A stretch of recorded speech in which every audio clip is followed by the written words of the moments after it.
In my last life, I died on a long street in the dead of winter. The snow fell on my face, bone-chillingly cold. But it was not even 1/10,000th of the chill in my heart.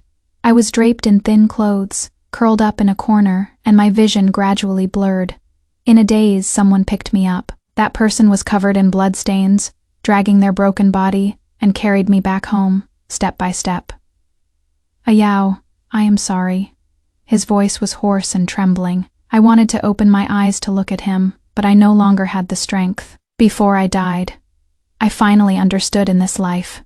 I was the one who gave my heart to the wrong person, and I was also the one who failed the right one.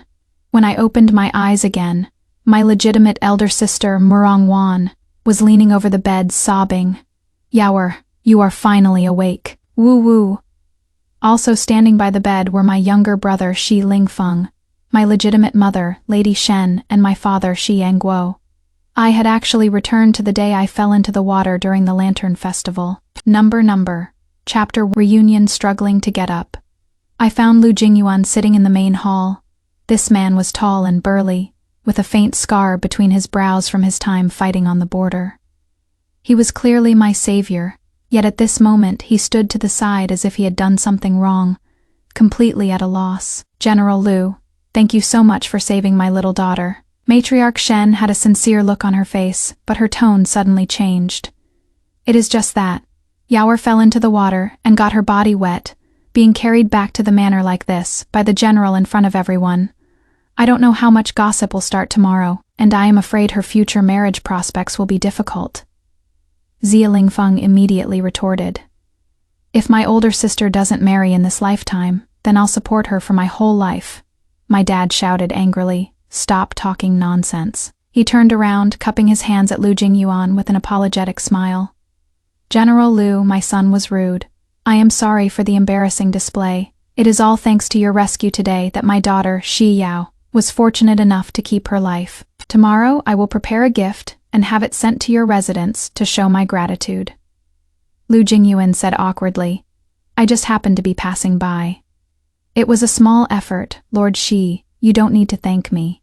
He was still so kind-hearted, so bad with words. It is just a shame that I didn't properly cherish someone as good as him in my past life.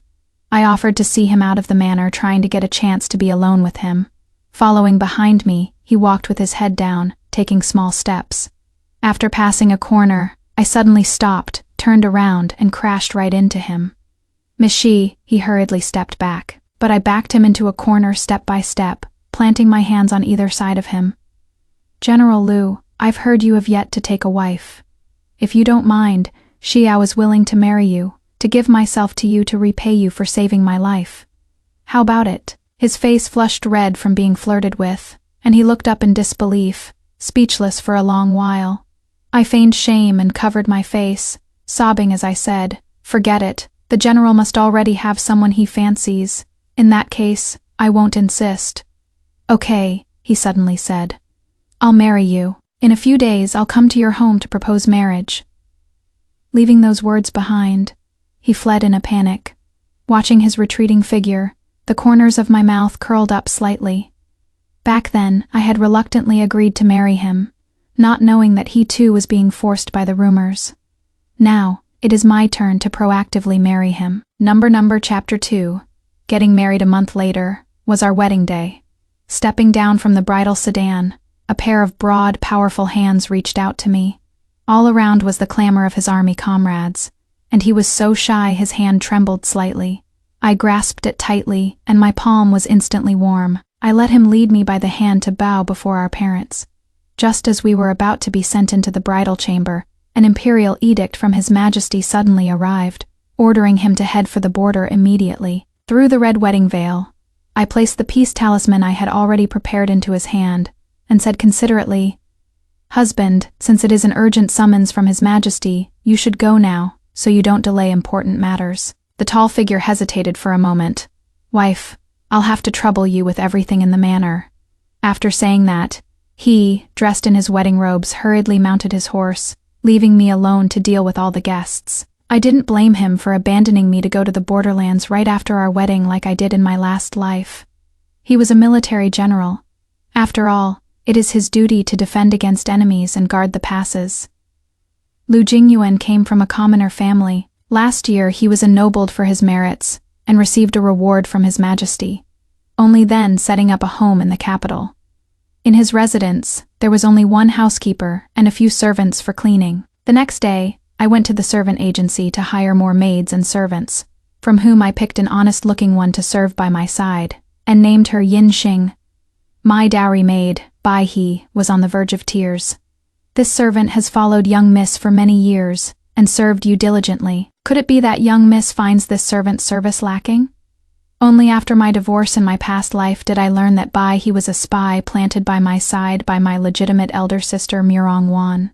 She never left my side, reporting my every move to my legitimate elder sister, and my legitimate mother, Lady Shen. I pretended to be considerate and said, "Bai He, you've served me these past few years, and I've seen all your hard work. From now on, with Yin Xing to share the burden, you can relax a little too." She believed it, and was deeply moved. "Thank you for your consideration, young miss. It is this servant's blessing to be able to serve you. I don't feel it is a hardship at all." Chapter 3, Homecoming. It took a full 3 days, but I finally finished putting everything in the residence in order. On the day of the homecoming visit, my legitimate mother, Lady Shen, and my legitimate elder sister, Murong Wan, pulled me aside and spent a long time comforting me. Murong Wan had a pained look on her face, holding my hand and comforting me. "Sister, this Lu Jingyuan is so crude. You deserve better." Lady Shen also chimed in from the side. "Yaoer, what is done. You've lost your chastity and were saved by him. If you don't marry him, it'll be hard for you to marry anyone else." On the day of the Lantern Festival, Murong Wan, who usually never liked taking me out, uncharacteristically invited me out. "I heard the only son of the capital prefect, Song Wengshuan, is also going, sister. Didn't you have a crush on him before?" I had met Song Wengshuan once. He was so elegant and dashing then, that I fell for him at first sight.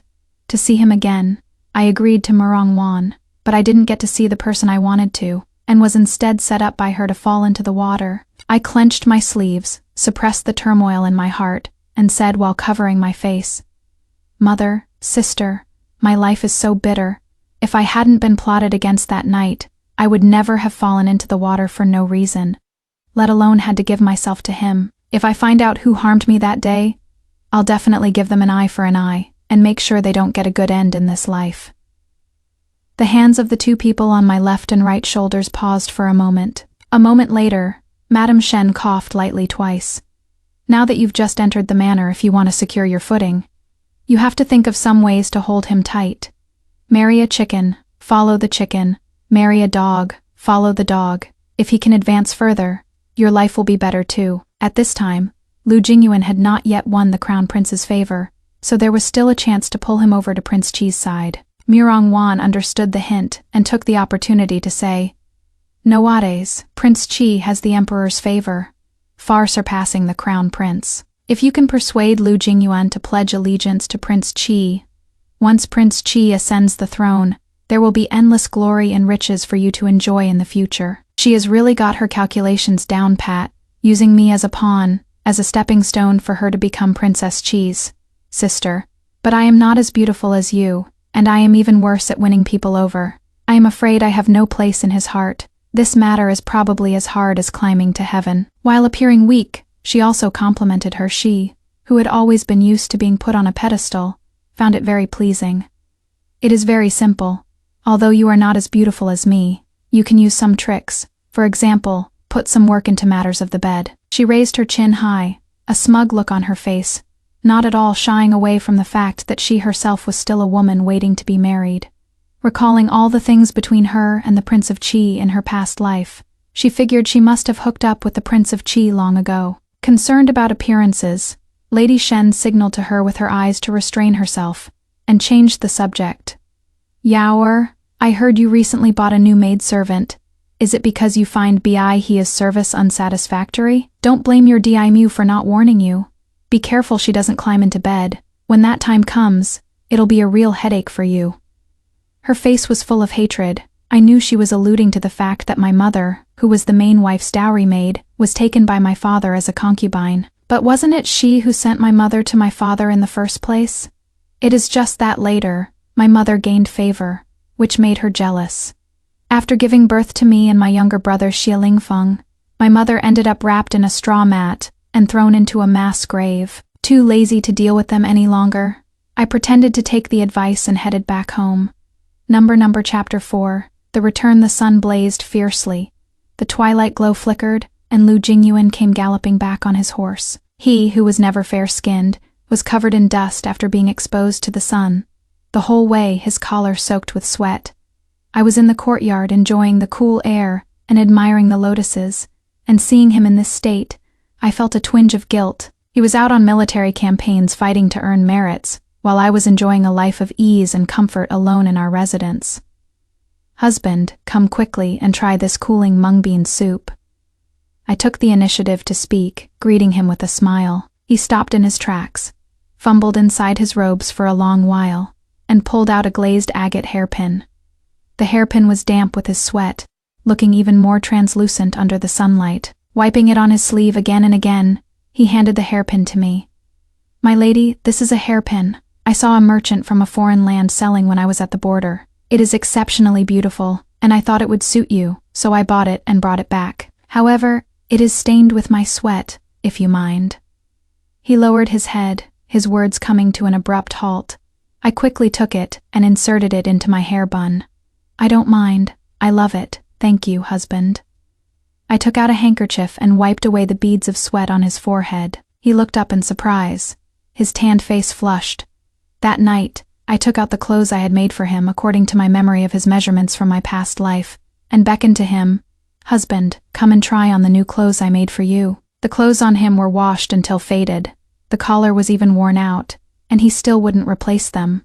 Yet he was still willing to buy me a hairpin. My heart was touched, and I helped him change into the new clothes. "Wife, don't I look a bit ridiculous in this?" Him in my memory was tall and sturdy, but now from traveling in the hot weather, he had lost a lot of weight and gotten much darker, making the clothes look a bit loose on him. I moved closer and naturally tightened the sash for him, revealing his lean waist. "Not ridiculous at all, it makes your figure look even better, husband." After changing into our night clothes, I lay side by side with him on the bed. In the darkness, I could only hear his increasingly heavy breathing. "Wife, maybe I should just go sleep on the couch." "Husband, is it that you don't want to sleep with me? Is there something I am not doing well enough?" I said in an aggrieved tone. "No, it is not that I dislike you," he stammered, giving in. After I fell asleep that night, I could feel the person beside me tossing and turning restlessly. The next day, he left the manor with dark circles under his eyes. Chapter 5. Bestowal of a title in just a few days. The news of Lu Jingyuan being recommended by the Crown Prince and appointed as a third-rank general for his meritorious service had spread throughout the capital city. This indicated that he was already in the Crown Prince's faction, destined to be unusable by the Prince of Qi. Me legal mother, Lady Shen, using the excuse that she had caught a cold, summoned me home to visit her during her illness. "Yaoer, that Lu Jingyuan is a bore. Now that he has been promoted and ennobled, he'll inevitably take in many women in the future. You must make plans early." When she wanted me to win over Lu Jingyuan, she urged me to endure and to please him. When winning him over became hopeless, afraid that I would have a good life, she'd stomp him into the mud. He put on a smile. "Thank you, legal mother, for thinking of Yaoer." Returning to the courtyard, I discovered in a secluded corner, Xie was brandishing the silver spear in his hands. After finishing his practice, Xie turned around and only then noticed me. He quickly tossed the silver spear into a corner and said awkwardly, "Big sis, you are back." In my past life I despised Xie for playing with blades and spears, saying he was just like my brother-in-law, both were boors and crude men. In my previous life, he falsely claimed that Xie got too drunk and forced himself on her.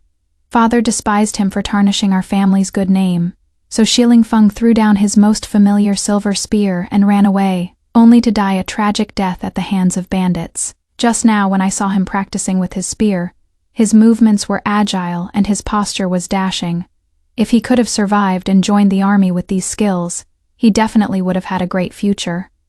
I crouched down, picked up the silver spear, and handed it to him. Ling Feng, you are so good with the spear. In the future, you'll be a general at the very least. He raised his lowered head, his eyes filled with disbelief. Big sis, you don't find my spear-wielding vulgar? In the past, Big Sis was short-sighted and ignorant. You like wielding the spear, and you are extremely good at it, so keep practicing in the future. At dinner that day, Mirongwan said with feigned envy. Yaoer is so lucky after all, barely a month into her marriage, and her husband has already been promoted. My dad picked up the conversation, admonishing me overtly and covertly. Yaoer, right now in court, Prince Qi is gaining power while the crown prince's influence is weak. You should properly persuade your husband to get on the right path as soon as possible. He looked down on Lu Jingyuan back then, wanting to humiliate me by pushing me onto him, and now he is green with envy, just because he got a promotion. Shi Lingfeng suddenly spoke up, interrupting. I have a headache. I am going to my room to rest. My dad slammed his chopsticks on the table. Rebellious son, your parents haven't dismissed you, how can you leave the table early? But Shi Lingfeng acted as if he didn't hear, leaving without a backward glance, which angered my dad so much that he stormed off. In the commotion, he also secretly followed him out the door. Yinxing signaled to me with her eyes, but I shook my head slightly, telling her not to chase after them. Chapter 6. Setting a trap. Mirongwan said with feigned concern. Yaoer, didn't Lingfeng come back together with you today? How come he is nowhere to be seen now? Lingfeng has been gone for half an hour. Of course I know what she is up to. As she finished speaking, her maidservant came running in panic. Eldest miss, this is bad. I just went to deliver dinner to madam and saw he follow the young master back to his courtyard. On my way back I seemed to hear he with a man in the side room. She stopped there, inviting one to probe further. Her words were for Mirongwan, but her eyes darted evasively towards me. I took a sip of tea. Elder sister, why don't you go with me to take a look? The candlelight in the side room was dim. The heavy panting of a man and a woman came intertwined. His coquettish yet shy voice kept coming. I beg you, please let me go. If the two young misses find out, Before she could finish her words, she was interrupted by the man. Mirongwan said self-righteously. How dare that girl he do such an outrageous thing in the manor? She must have seduced Lingfeng. Chun-Li, go get mother, and let her pass judgment on this. In less than 10 minutes, Madame Shen entered, supported by Chun-Li. Just moments ago, she had even refused dinner on the grounds of being unwell. But now she was walking as if with wind at her feet. The increasingly intense sounds from inside the room were enough to make one's face flush and ears burn. At Mirongwan's signal, a group of house servants pushed the door open and burst in. The two overlapping figures on the bed immediately separated. He scrambled off the bed, knelt on the floor and wailed. Madam, eldest miss, second miss, I've been wronged. The young master. He got drunk and forced me to sleep with him. I refused, but he is too strong. I couldn't resist, and that is how. I stepped aside to let Shi Lingfeng stand in front of Oh, I returned to my courtyard to rest after I left my seat. I only just woke up. Don't you slander me? Yingxing promptly had someone bring up a row of lit candles. Dad, why is it you? Shi Lingfeng shouted loudly. Under the bright candlelight, my dad was lying on the bed with a flushed face. Fortunately, a blanket covered him, so he wasn't completely naked. Mistress Shen's face instantly turned pale, and overcome with rage, she slowly collapsed. He was also startled, and she stammered, How could it be the master? Eldest miss, madam, this servant doesn't know either. This servant has been wrongly accused. Eldest miss, please believe this servant. This servant followed your orders to trail the young master early this morning. Before she could finish, Mirongwan said impatiently, Summon, drag her out. No matter how he begged for mercy. Mirongwan completely ignored her, not even sparing her a glance. I chimed in to land another blow. Big sister, father isn't wearing a stitch of clothing. I am afraid he'll catch a cold. Hurry and have someone help father back to his room to rest. Also, mother just started feeling a bit better today, and she fainted again just now. We need to quickly get a doctor to check on her. Yaoer, I'll take care of everything here in the residence. No need for you to worry. It is already late. You should hurry back to your own residence." She shut her eyes tight, her brows knitted together. In the chaos, no one noticed that Yingxing hadn't been present the entire time. Lingfeng followed behind me, smug and glad. Luckily, Big Sis reminded me, so I was able to see this good show today. You are a frank and simple-minded person, but you still need to be on your guard when it comes to the dirty affairs in this residence, I said seriously. After Mother passed away, Lingfeng is my only family. Now that your big sister is married, I can't always protect you. A good man should have ambitions that span the world. You can't be cooped up in this residence forever. Lingfeng nodded repeatedly. I understand, Big Sis, rest assured. Before I got on the carriage, Lingfeng called out to stop me.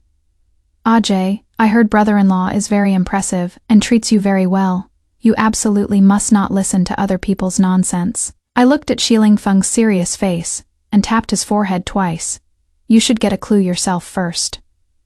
Chapter 7 Misunderstanding. When I rushed home, Lu Jingyuan was sitting in the courtyard watching over a table of food that had gone cold, as if he had been waiting for me for a long time. Our eyes met, and he got straight to the point. Where did you go today, wife? It was the turn of summer and autumn, and my mother suddenly caught a cold, so I returned to my family's residence to visit her. He took a sip of the completely cold tea, coughed lightly twice, his voice calm.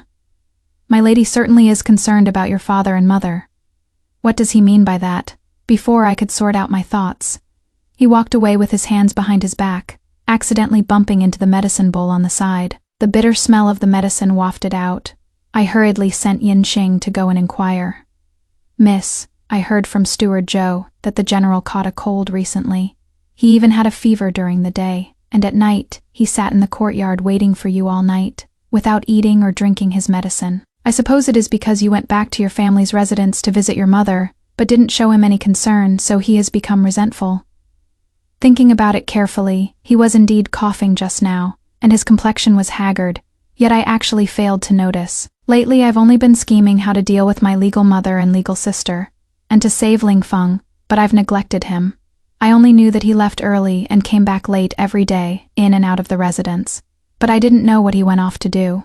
Could it be that he thinks I don't like him, that I don't care about him? 2 hours later, he ordered a servant to move his bedding to the study. Holding the medicine bowl, I went forward and blocked his way. My lady. His tone was cold and stern. Since you dislike me, why are you stopping me? He lifted his long leg, one foot stepping over the threshold. I hurriedly hugged him from behind. His body held tight by me, stiffened. My lady, what is the meaning of this? Thinking back on all the bad ways I treated him in my past and present lives, I suddenly felt that I was a terrible person. It was my fault. The words had just left my mouth when tears gushed out, soaking his back. He helplessly turned around and gently wiped the corners of my eyes with his sleeve. I steeled myself and wrapped my arms around his waist. His body stiffened. Husband, ever since you saved me, I've been grateful to you. After a moment of silence, he said dejectedly, Just grateful? I raised my eyes to meet his. The light in his handsome eyes was dim. It was all my fault for having such a terrible attitude towards him in the past. I stood on my tiptoes and caressed the faint scar at the corner of his eye. At first it was gratitude, but then I discovered you are too good, and I couldn't help but fall for you, husband. Today was my fault. I shouldn't have ignored you. You can punish me however you want. Just please don't be mad at me, and especially don't take it out on your own body. You must take good care of yourself, for the rest of my life. I only want to spend it with you. He was stunned for a moment. Beneath his puffed-out chest, his heart pounded violently. Jiao, Jiao. Before he could finish speaking, I raised the medicine bowl and poured it into his mouth. Now you'll drink your medicine obediently, right? Chapter 8 Lingfeng joins the army 2 months later. Lingfeng came over eagerly. Big sis, do you know how capable that BI he is? I raised an eyebrow, pretending to be curious, and said, How so? She actually seduced Dad until he was head over heels for her. Not only was she not punished, she was even promoted to a concubine. Now she bickers with the primary wife every day. She is so fierce, she has made the primary wife so angry she is bedridden. And this time, No matter what tricks the primary wife pulls, Dad is partial to Bai. What is more coincidental is a few days ago, he was also feeling unwell and bedridden. The primary wife gleefully had the doctor check her pulse, hoping she had fallen ill, but it turned out the doctor actually detected a pregnancy pulse. He said with a grin, "Dad says I am a good for nothing. He has already given up on me ever being successful, and is just hoping concubine B, he can give him another chubby little boy." She was originally sent to mess with Xie Lingfeng, but she climbed into the wrong bed and became a concubine, fighting the primary wife to a standstill. It was a happy accident. I looked at the carefree Xie Lingfeng and teased, "You are still laughing? You are already a good-for-nothing in Dad's eyes, yet you are still grinning, not thinking of making progress." "Madam." Lu Jingyuan walked up behind me with a smile. "You once mentioned that Lingfeng is skilled with a spear. Why not let him try out in the army?" Xie Lingfeng's eyes widened. "Brother-in-law, is that really okay? Your older sister said you are not only skilled in combat but also have a sharp mind. If you are willing, you can certainly go and try out in the army, but I won't give you any special treatment. Of course, with all my skills I'll be as successful as you sooner or later." Xie Lingfeng puffed out his chest and guaranteed it, then excitedly went home to pack his bags, ready to report to the military camp tomorrow. That night, to repay Lu Jingyuan, I was put through the ringer for half the night. The stamina of a man who marches and practices martial arts is really something else. It'd be great if he went to the military camp more often. Chapter 9, Palace Banquet. At the Palace Banquet, I saw Wan again. Unlike her usual radiant self, she had lost a lot of weight, looking frail and pitiably beautiful. Out of kindness, I went over and picked up some food for her. "Big sis, it has only been a few days, and you've already gotten so thin. You really need to replenish yourself." I specifically picked a piece of fat, sticky, and glistening pig's trotter for her. She suddenly turned to the side and dry heaved. A moment later, she forced herself to sit up, gently stroking her lower abdomen, and whispered into her handmaiden Chunli's ear. I instantly understood. She had likely already crossed the final line with the Prince of Qi, and was pregnant with his child tonight's Dragon Boat Festival banquet. Not only had princes and princesses, but His Majesty had also invited the families of many ministers. She wanted to take this opportunity to meet with the Prince of Qi tonight. "Your Highness, please forgive me. This servant deserves to die. This servant shouldn't have spilled this fruit wine on you." When a palace maid was serving wine, she accidentally spilled it on a woman in magnificent clothes. Her features were valiant and heroic, and her expression was kind. "It is fine. I'll just go change my clothes. You can get up." "Thank you, Princess Qi." This must be Princess Zhang Qingyu, who has been married to Prince Qi for a year. Zhang Qingyu is the only daughter of General Ding Yuan, Zhang Yuan. Zhang Yuan has guarded the northwestern border for decades, and enjoys a high reputation in the court. After the crown prince married the prime minister's daughter as the crown princess, Prince Qi went to request an imperial decree to marry Zhang Qingyu. His Majesty, for the sake of Prince Qi's birth mother, Consort Xian, approved this marriage. But although Prince Qi married Zhang Qingyu, he disliked her for being the daughter of a boorish warrior, her words and actions lacking any of the gentleness of a well-bred lady. Although they had been married for a year, he had never been intimate with her, spending his days and nights frequenting brothels, and his manor was filled with concubines. As soon as Princess Qi left, Wan also found an excuse to leave. Yingxing tiptoed after her and, sure enough, discovered she was leaving together with Prince Qi. The families of civil officials have never liked to associate with the families of U.S. military men, so I had to sit alone in a corner. After Princess Qi changed her clothes, she sat down beside me. I took the opportunity to drink and chat with her, and until the singing and dancing ended, I still didn't see Wan return. Chapter 10, The Rockery Incident. With the song and dance over, the group of family members, having eaten their fill, invited each other to stroll in the imperial garden to aid digestion. Just as they walked into the garden, they heard the sound of a woman's sobbing coming from behind the rockery. "Your Highness, Wanner is already carrying your child. If you still don't marry Wanner, when my belly gets big, how will Wanner be able to face anyone?" The man hurriedly comforted her. "The one in your belly is this prince's first child. After you give birth, this prince will definitely not let you down. Zhang Qingyu is coarse and unbearable. If it weren't for her being General Zhang's daughter, this prince would never have married her. You are the one this prince truly loves tomorrow. I will report to my royal father and request an edict to make you a secondary consort." The noble ladies gasped, not daring to look at Princess Qi's expression. Someone wanted to speak out and interrupt, but was held back by Princess Qi. She gestured for them to continue listening. The woman said, her voice choked with tears, "Your Highness, Wanner is now carrying your child while unmarried. If the world were to find out, they would surely say I haven't upheld a woman's virtue. Wanner is taking such a huge risk. Am I still not worthy of the position of princess consort? Fine, this prince will go request an edict right now, to divorce Zhang Qingyu and marry you as my princess consort." "Little kitten, stop crying," Murong Wan cooed coquettishly. "Your Highness. You mustn't tease Wanner. If your Highness deceives Wanner, I will have the child in my belly acknowledge another man as its father." Through the cracks in the rockery, two people could be seen tightly embracing. "All right. Hurry back now. Father Emperor is still at the banquet." Prince Qi, holding Murong Wan's arm, ran right into Princess Qi. Prince Qi hurriedly shielded Murong Wan behind him and said in a deep voice, "Zhang Qingyu, why are you eavesdropping here?" Princess Qi was neither servile nor overbearing.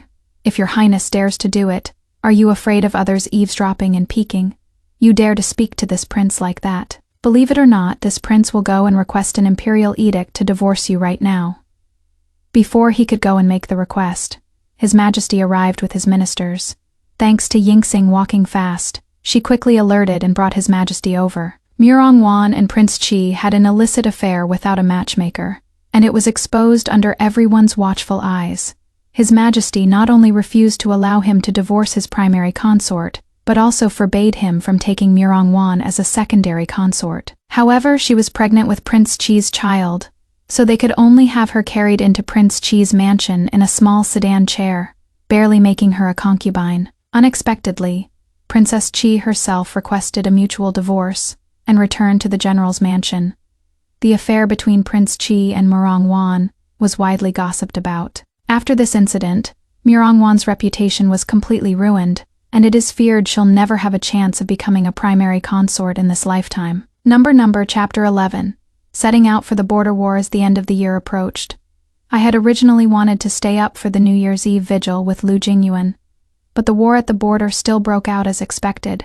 Lu Jingyuan had to go on a military expedition under orders, and the one going with him was still the crown prince. Recalling my past life, when Lu Jingyuan went on the expedition, I was recuperating from a miscarriage, already detested him, and had even less time to care about him.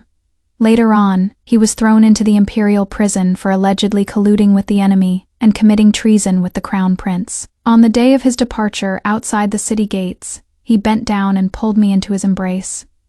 "My lady, after I leave this time, I don't know when I'll be able to return." It was the first time being so intimate with him in public, and my cheeks immediately burned. But the moment I thought about him and the crown prince being framed, my shyness vanished completely. I racked my brains, but I had no memory at all of why he was harmed. I wrapped my arms tightly around his waist and leaned in close to his ear. "Husband, you must be careful and cautious on this trip. Don't fall into someone else's trap. You must come back safely. I'll be waiting for you at home." His rough fingertips caressed my face back and forth. Reluctant to let go for a long time. He finally mounted his horse, followed behind the crown prince, and led the great army off on the expedition in a grand procession. Chapter 12. The Di Mother's Calamity after enjoying a few days of peace and quiet alone. A handmaiden of Di Mother Shen sent someone with a message again, saying she was sick again. She was anxious and worried, having constant nightmares, and always claimed someone was trying to harm her. It seems the henbane seeds I had Yinxing secretly hide in the Di Mother's pillow that night have taken effect. Xiangxianzi is tasteless. Long-term ingestion will cause one's mind to become deranged and heart rate to quicken. If it were added directly to her food and drink, the effect would be too fast. So I had Yinxing hide the seeds in her pillow. After Murong Wan married into the Prince of Qi's manor, she was favored for just over a month, when the Prince of Qi, on the grounds that she was pregnant and unsuitable for serving, turned around and lingered in the rooms of his other concubines. Her reputation was already ruined, and entering the mansion as a concubine was already a huge blow to her. If she were to lose his favor as well, she would have nothing left to rely on. Unwilling to be neglected just like that, she was busy vying for favor with the crowd of concubines, having no time to bother with Shen-Shi lady. Shen was the principal wife in charge of household affairs for nearly 20 years, and enjoyed all the glory, but who would have thought Murong-Wan, who originally had a chance to become a princess consort, was taken in as a concubine, and Bibi He, relying on being pregnant, was spoiled endlessly by my dad. Now, on the pretext of Lady Shen's illness, he has even seized her authority over the household, and given it to Bai He on the surface. Lady Shen is still the principal wife, but behind the scenes, the servants in the residence have long been treating Bai He as the mistress. Without Murong-Wan in the residence to suppress her, Bai He became even more unrestrained. In the dead of winter, it snowed night after night. Shen-Shi was only given a small basin of charcoal fire each day. Her food was cut back, and she fell asleep every day smelling tiangxianzi, truly wearing her down until she became ill. She had previously sent someone to Prince Qi's residence to deliver a letter to Murong-Wan, asking Murong-Wan to return to the residence to back her up, but she was flatly refused by Murong-Wan. With no other choice, only then did she think of me, deludedly wanting me to go back and get justice for her. Does she really think I am a fool? In the past, when she treated my mother harshly, I never saw her show even a shred of pity. What goes around comes around. Now that it is her turn, she wants to beg me, the victim, to save her from this mess. Even her own pampered daughter ignores her, so it is even more impossible for me to interfere. It is better to just let them fight like dogs. I'll just watch the show in peace. There was a heavy snow last night, and I've also caught a cold. If I were to pass the sickness to mother, I am afraid it would be even worse. Yinxing, see the guest out. Number Chapter 30. Victories and hidden worries after the Crown Prince led the troops on the expedition. Reports of victory came back one after another. Lu Jingyuan was valiant and skilled in warfare, and with the Crown Prince's support, in just one short month, more than half of the captured cities had been reclaimed. At this pace, in another month, they could sound the gongs to withdraw the troops and return in triumph. His Majesty was pleased and ordered a batch of winter supplies to be urgently sent to the border. He also specially granted permission that if any family members wished to send letters, they could also be sent along. Although reports of victory kept coming, my heart remained tense. I held the brush for a long while, until the ink dripped and dried, yet I still had no idea what to write. Yinxing quietly reminded, "Miss, the escort party is setting off tomorrow." I picked up the brush again and hastily wrote down the 4 characters, "May you return safely." I also dug out the safety amulet that Mom got from Lingxi Temple before she passed away to keep me safe. On the day of the grain and fodder escort, as I was sending them off, I suddenly saw a familiar face, Zhang Xingyu. She was dressed in armor. Her posture was upright, her face resolute, completely different from the wooden and bleak person she was at the prince's manor. She was originally the daughter of a general's family. She shouldn't be confined within the household. Fortunately, in this life she wasn't persecuted by Murong-Wan. I suppose galloping across the battlefield is what her heart truly yearns for. In a flash, I suddenly realized that the person in charge of escorting the grain and fodder this time was Liang Yu, the very same person who, in my past life, produced the criminal evidence when the Prince of Qi accused the Crown Prince. He was originally a 5th rank official. After the Crown Prince's faction was imprisoned, he produced letters exchanged between the Crown Prince and the Xiongnu, as well as a border defense map. On the merit of this denunciation, he was promoted 3 ranks in a row. It was precisely with this map that the Xiongnu managed to capture several fortress cities, which enraged His Majesty and cemented the Crown Prince's crime of colluding with the enemy in treason. I hurried to a tea house and wrote a letter. Be careful of Liang Yu, and absolutely do not hand the border defense map to anyone else. Afraid he would think I was joking. In my desperation, I cut my finger and left a bloody print. Relying on the bond I had formed with Zhang Qingyu that night, she promised she would definitely deliver the letter into Lu Jingyuan's hands. After everything was done, my heart was still filled with unease, but I could only choose to believe in Zhang Qingyu. Chapter 14. Bad news and imprisonment after the winter supplies were delivered. What was brought back was still the same earth-shattering bad news as in my previous life. The crown prince colluded with the enemy and betrayed the country, causing the few cities that were originally reclaimed to fall back into the hands of the Xiongnu. The physical evidence was there, but the person was nowhere to be found. However, the crown prince's accomplice, my husband, Lu Jingyuan, failed to escape due to a sword wound and was arrested and imprisoned. After disguising myself, I snuck into the dungeon and heavily bribed the jailer. Only then did I get a chance to visit. Following the jailer's guidance, I walked to the darkest corner. Lu Jingyuan's eyes were tightly shut. His cheeks were sunken. He was a disheveled mess, and the blood from the arrow wound on his shoulder had already scabbed over. Gently knocking on the doorframe, he slowly opened his eyes, his voice hoarse and dry.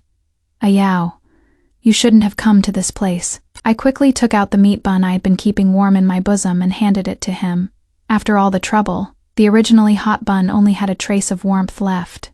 He silently swallowed it down. I then applied the wound medicine I had brought with me. In just a short while, the jailer behind me was already urging me to leave. Before I left, he took out the handkerchief from his sleeve that I had used to wipe his sweat earlier.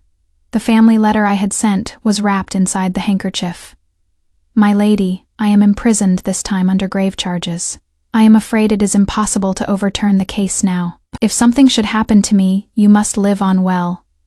I scolded him for spouting nonsense, but my words became a grim prophecy. The crown prince's aide, Liang Yu, produced letters exchanged between the crown prince and a Xiongnu general. The covers were all stamped with the crown prince's seal, and the handwriting on the letters was identical to his previous correspondence. With ironclad evidence like this, and the crown prince's whereabouts still unknown, it looked as if he had fled to escape punishment, which further cemented the accusation of him colluding with the enemy. His Majesty was furious and ordered the Prince of Qi to be in charge of apprehending the crown prince. The accomplices would be dealt with after he was found. It seems Lu Jingyuan never received the letter I entrusted Jiang Qingyu to deliver. Everything I did was for naught. Tears welled up in my eyes, and my hand slipped, knocking over the tea. As it was about to soak the handkerchief Lu Jingyuan had returned to me, Yingxing quickly snatched it up, causing the family letter tucked within to fall out. In a daze, I discovered that on the back of the paper, where I had only written 4 characters, was a letter of divorce he had written in number. Number. The characters were scrawled, but vigorous and powerful. It was his final form of protection for me. Indeed, I still received his letter of divorce after all. Me breath hitched, and the taut string in my heart felt like a snapped string of pearls. After all the trouble of being reborn, I wanted to help those around me escape their tragic fates, but I still failed. What was fated to happen, happened all the same.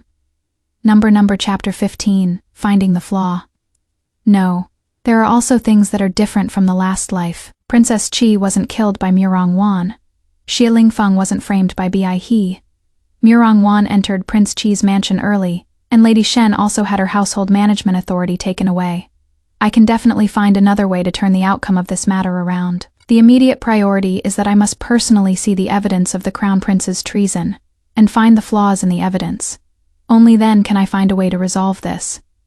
If we're talking about who can get access to the evidence, no one is more suitable than my dad. He is the assistant minister of the Court of Judicial Review, and is precisely the one responsible for examining the evidence.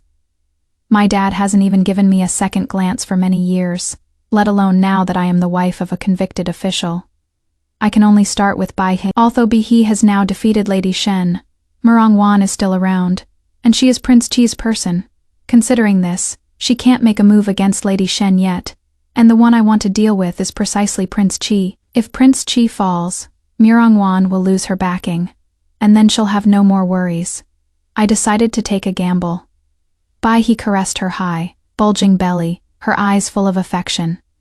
"Second miss, the doctor said this baby of mine is definitely a boy. By the time I give birth to him, I will surely be the mistress of this mansion, right?" I quickly nodded. Madam will surely get what she wishes for. The corners of her mouth lifted slightly. "I'll take your auspicious words, second miss. Pillow talk is really effective." The next day, He had news. The border defense deployment map involves military secrets and has already been presented to His Majesty for his personal keeping. What she could bring were those letters, and I was required to return them within 1 day. I held the letters and pondered them for half a day but found nothing unusual. Getting so tired my wrist started to hurt. Ginkgo brought over a bowl of white fungus and lotus seed soup. "Miss, you must be tired, right? Why don't I help you turn the pages? You just need to look."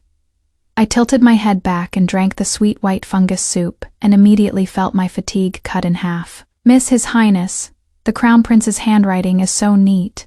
Unlike me, who is left-handed, so the characters I write are always full of ink smudges." "Ginkgo, you know how to write?" "When I was a child, my family hadn't fallen on hard times yet, so I was fortunate enough to learn to write. It is just that I am left-handed, and I am used to writing from left to right. When I write in a hurry, the ink isn't dry, and it gets on my hand, creating a lot of smudges that look bad, so I rarely write anymore." I suddenly remembered, at the palace banquet, Lu Jingyuan sat next to the Crown Prince, and the Crown Prince seemed to use his left hand to hold his chopsticks. Recalling his speech and behavior, everything was left dominant. According to what Ginkgo said, the Crown Prince is a lefty, so the letters he writes shouldn't be this clean. I had Ginkgo and I each write a page to compare, and sure enough, the one written with a right hand was cleaner. "Ginkgo, go find me the poem The Crown Prince," and the general composed the last time they were drunk and feeling inspired. The Crown Prince was once a guest at the residence, composing poetry with Lu Jingyuan after drinking. Lu Jingyuan's handwriting is ugly, and he was afraid I would mock him, so he would always secretly put it away and hide it in the study. "Miss, I found it. Such ugly and big handwriting, it must be General Lu's." Needless to say, the Crown Prince's handwriting is elegant and stylish, but the ink marks are exactly the same as the ones Ginkgo just wrote. I secretly kept one letter and returned the rest to Bai He. Number Chapter 16 Audience. With the Emperor right now, the Crown Prince is still nowhere to be found. The Eastern Palace is sealed off tight by the Imperial Guard, so it is impossible to have the Crown Princess take me into the palace for an audience with the Emperor. On the way, I happened to run into General Jiang. He was also Lu Jingyuan's mentor. If it weren't for his support in the early years, Lu Jingyuan would never have achieved his current status. General Jiang was loyal and served his country his entire life. Although his only daughter was humiliated by the Prince of Qi, he never grew close to the Crown Prince. But as Lu Jingyuan's mentor, he also believed in Lu Jingyuan's character. Under General Jiang's cover, I successfully snuck into Ling'an Temple, where His Majesty was. Inside the quiet Buddhist hall, His Majesty is piously kneeling in worship. Having fought on the battlefield in his early years, His Majesty feels his mind is not at peace, so he often comes here to recuperate. Holding a lantern in one hand and clutching a letter in the other, I tiptoed closer. I hadn't taken more than a few steps when he suddenly spoke. "Your breathing is unsteady, your mortal heart is unsettled, not like someone who has come to sincerely worship Buddha." Hearing this, the hidden guards lurking in the shadows immediately appeared and apprehended me on the ground. I immediately begged for mercy. "Your Majesty, please see clearly. Your subject does not harbor any malicious intent." He turned his head back, his presence imposing without any display of anger. "A mere woman, what is your purpose for coming here? The Emperor has spent his life in slaughter and warfare, saving Dongling from external threats through ruthless means. Now, because of an obsession in his heart, he has caused internal strife in Dongling, leading to Prince Qi framing the Crown Prince. This is what I thought in my heart, but I could not say it aloud. I must first preserve myself. Only then can I clear the names of the Crown Prince and Lu Jingyuan and reverse the verdict." I said, "Neither servile nor overbearing. Your Majesty is wise and divinely martial, brave and invincible. You've driven out our enemies, loved the country and its people, and brought fortune to the people of Dongling. Your merits will last for generations. But now, there are people as patriotic as your Majesty who have been framed by those with ill intentions. Your subject firmly believes that your Majesty will not let loyal subjects grow disheartened, and will certainly punish the treacherous villains. Your subject has come here specially to present this evidence, and I beg for your Majesty's discerning judgment." The Emperor's expression showed he was moved, and he had the hidden guard present the two letters. "Your Majesty, please look. The one on top is in the Crown Prince's usual handwriting, and the one below is the letter used to frame him for colluding with the enemy. The Crown Prince has always been left-handed, so it is unavoidable for him to get ink stains when he writes with a brush. But this letter below is completely clean. Your Majesty will understand with just one look." I prostrated on the ground, not daring to raise my head for a long time. My hands were sweating slightly.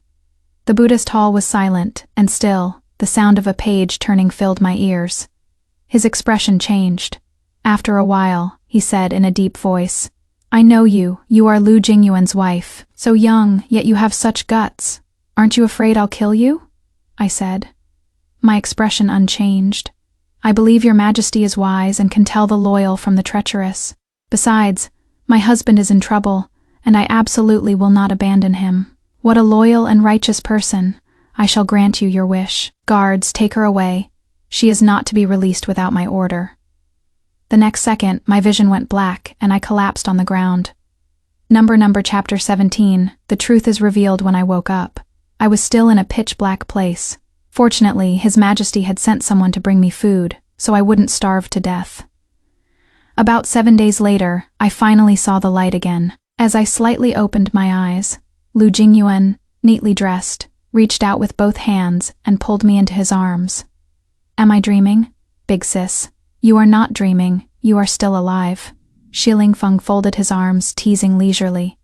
Only then did I realize that something major had happened in these 7 days. It turned out Zhang Qingyu had arrived ahead of the escort convoy and delivered my letter to Lu Jingyuan in time.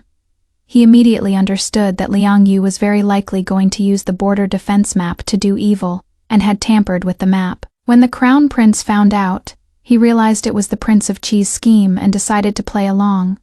After relocating the citizens from the city, he handed over the empty city, and the Crown Prince himself also faked being shot by an arrow and disappeared. Liang Yu took his forged letters and a fake border defense map and returned to the capital to testify. The emperor was furious, and Lu Jingyuan went to prison in cooperation. The Xiongnu army's morale was high, and they pursued their victory. Following the fake map, they entered a valley where the Crown Prince had set an ambush early on, suffered heavy losses, and retreated beyond the pass. In the imperial court, the Prince of Qi begged the emperor to convict the Crown Prince of treason, but who knew the Crown Prince would publicly expose the Prince of Qi for colluding with his advisor, Liang Yu, to frame him. All the officials were in an uproar. The Prince of Qi was anxious to defend himself, but the emperor was slow to make a final judgment, driven to desperation. The Prince of Qi immediately mobilized the imperial number to storm the palace. The Crown Prince arrived just in time and took down the traitorous Prince of Qi's entire faction.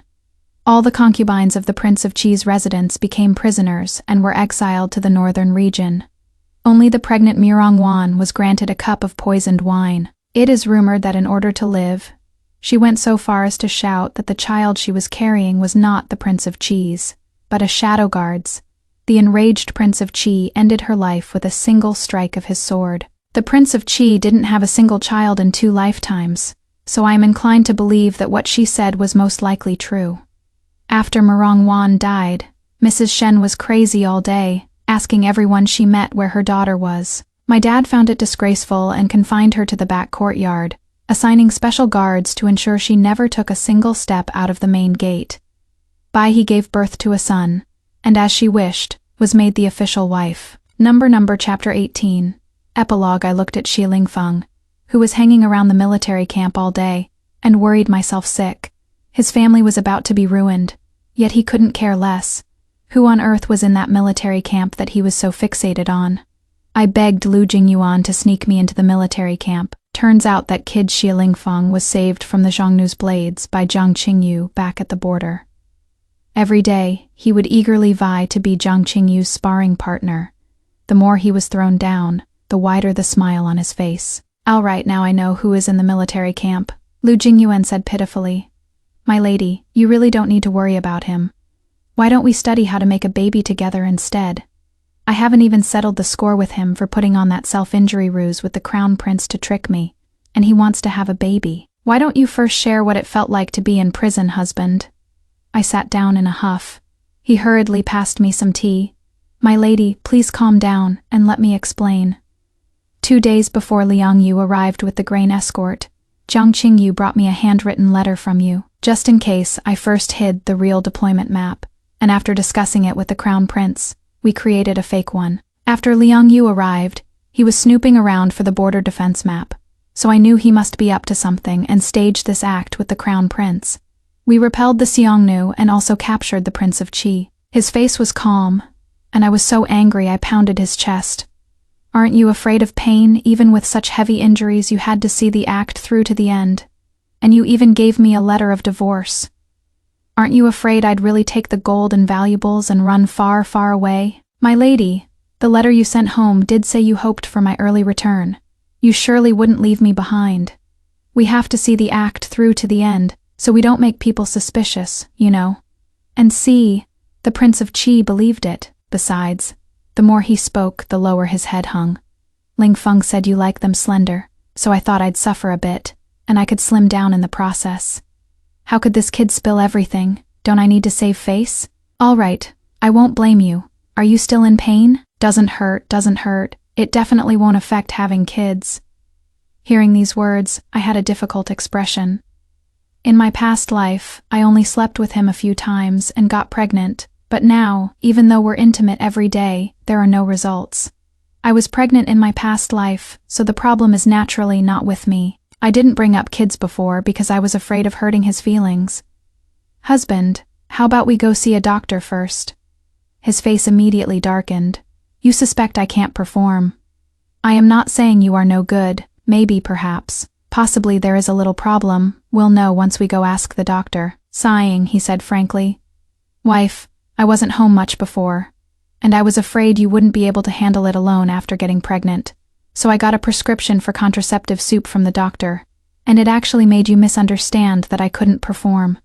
You silly fool to think you'd go this far for me. Just what about me is worthy of you treating me so well? Do you still remember during the Lantern Festival? How you looked, shining so brilliantly while carrying a flower lantern. You were truly captivating later. When you jumped into the river without a second thought to save that little kid, I unconsciously wanted to go save you. It was only after going to your home that I discovered that you were supposed to be a pampered lady from a good family, yet you were treated that way by your parents and legitimate elder sister. I decided right then to marry you and bring you home to worship you like a treasure. I never thought that for a brawny guy like him. His compliments would also be so pleasant to the ear. Standing on tiptoes, I gave him a light peck on the cheek. His ears instantly flushed red, and he swooped me up in his arms. Wife, you are about to find out if your husband is any good or not. Number side story. Lu Jingyuan's past life on the day of the Shangyuan Lantern Festival.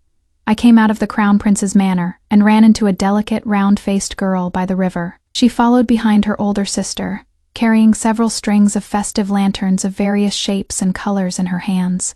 The multicolored lanterns shone on her face, making her dazzlingly radiant, a complete contrast to the colors of dust and blood I saw on the battlefield. Although she was annoyed, she pouted and silently endured it without saying a word. She didn't know that at that moment, she was truly adorable and pitiable. Just so happened to be crossing the bridge. She and I came face to face. The narrow bridge couldn't accommodate the large crowd of people passing through at that moment. Suddenly, her older sister's body staggered to the side, and she happened to unintentionally dodge it. A small child standing on the edge of the bridge fell into the water with a plop. She hastily threw down the flower lantern in her hand and jumped into the river, wanting to save the small child. However, her clothes were elaborate and cumbersome. After soaking up water, they became unbearably heavy, and she couldn't get ashore while dragging the child. Her older sister ran to me, crying and begging me to go into the river to save her younger sister. Actually, even if her older sister hadn't asked me, I was going to save her anyway. I first pushed the kid to the bank. Her parents scooped her up and then dragged her ashore. As soon as she got on shore, she hurriedly pushed me away and hugged herself tightly, afraid of getting entangled with me. The next second, she then reluctantly thanked me. Before she could even finish speaking, her older sister came running over, crying and wailing, pointed right at me and said I had seen her younger sister all soaking wet and had to be responsible for her. I thought about it and figured instead of letting her get bullied by her sister at home, I'd rather marry her and dote on her like a treasure. After all, she is so wonderful. She deserves to be cherished. So after I solemnly consulted the Crown Prince, I brought the betrothal gifts to her home to ask for her hand in marriage. Her parents and sister were even happier than I was, their mouths grinning up to the heavens. Only she still had that look of enduring it, pouting with her cheeks puffed out in a huff. I decided right then and there, I would definitely marry her and make her my treasure. But after we married, the way she looked at me was always filled with disgust, and her words were ice cold. I knew she had someone else in her heart, but I was willing to wait for the day she would see the good in me. That year, the border war was urgent, and I had no choice but to leave on our wedding night. When I returned, I heard she was pregnant, and I was so happy I couldn't sleep the whole night. But not long after, she lost that child. She blamed everything on me, saying I only knew how to fight wars and never cared about her. I wanted to explain, but she wouldn't listen at all. Later, the Prince of Qi framed the crown prince, and I was thrown into the great prison. I thought I would certainly die, but in my darkest moment she came to visit me. Crying, she said, "I've brought the divorce papers for you. Sign them. That way at least your family won't be implicated." I laughed that even at a time like this she was still thinking of me, even if it was in this way. "I am not signing. You are my wife, mine in life and mine in death as a ghost." She cried even harder. Only later did I realize that piece of paper wasn't a divorce letter at all. It was a life-saving talisman she had begged for, wanting to trade her life for mine.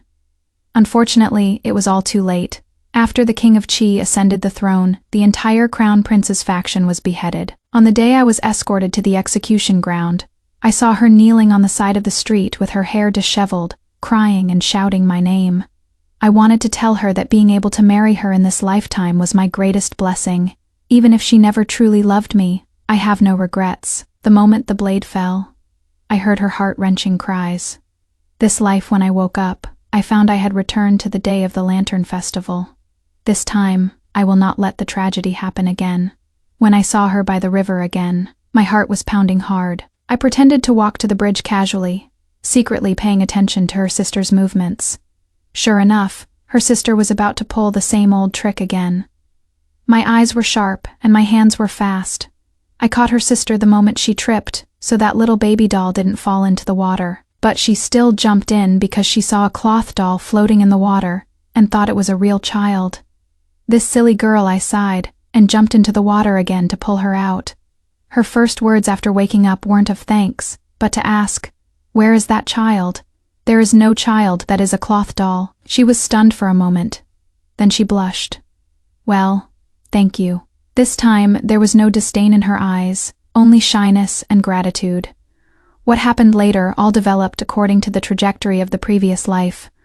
But this time, she had changed. She would proactively care for me, make clothes for me, secretly wipe her tears when I went off to war, and be so heartbroken she couldn't sleep when I got injured. I knew she also had a rebirth. One night, she suddenly hugged me and cried, "I am sorry in our last life. It was all my fault. I shouldn't have treated you like that." I held her tight. "Silly girl.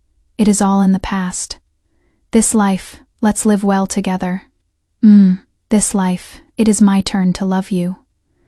Hearing these words, I felt that all the suffering was worth it. Number final. Chapter 3 years later. The capital city. The Lu mansion was decorated with lanterns and colored banners, bustling with extraordinary liveliness. "Congratulations, General Lu. Congratulations, General Lu. Your young master's full moon. What a joyous occasion." "General Lu, this is just a small token. It is nothing much." Guests came and went in an endless stream, all here to attend my son's full moon banquet. Lu Jingyuan held his son, smiling so widely you could see his teeth but not his eyes. This general, who was usually decisive and merciless on the battlefield, was now completely tamed by a tiny baby. "Wife, look, our son is smiling. He is smiling at me." I looked at him helplessly. "He is just blowing bubbles." "No, he is smiling," Lu Jingyuan insisted. Zi Lingfeng snickered from the side. "Brother-in-law, if you keep this up, my nephew will definitely be spoiled rotten by you in the future." "What do you know? This is called a father's love is like a mountain." Lu Jingyuan glared at him. Right. A father's love is like a landslide," Shi Lingfeng mumbled under his breath. "What did you say?" "Nothing.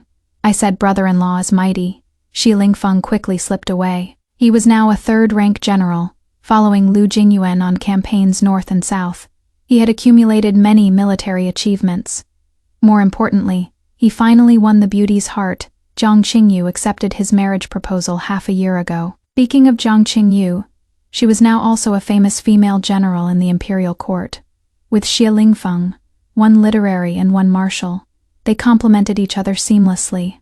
As for the Xie residence, after he gave birth to a son, she did indeed become the official wife as she wished. But the good times didn't last long. Her son was frail, falling sick every other day, and a lot of money was spent just on hiring doctors. My dad wasn't a rich man to begin with, and now things were even more tight. Although he became the official wife, she lived a more tiring life than a maid, worrying about money all day long. As for Shen Shi, she never regained her sanity, acting crazy all day long, asking anyone she saw, "Where is my daughter? Where did my daughter go?" Sometimes I would have people send some food over, not for her, but for my mother. My mother's spirit in heaven probably wouldn't want me to become a cold-blooded person like them. "My lady, what are you thinking about?" Lu Jingyuan walked over, handed our son to the wet nurse, and then wrapped his arms around my waist. "I was thinking, we're really lucky." "Yeah, very lucky." He lowered his head and placed a kiss on my forehead. "Lucky to be able to start over, lucky to have met you, lucky to be able to love you." I stood on my tiptoes and kissed him back. My too. Outside the window, the spring breeze rustled by and petals drifted down. This lifetime, we are finally complete. The end.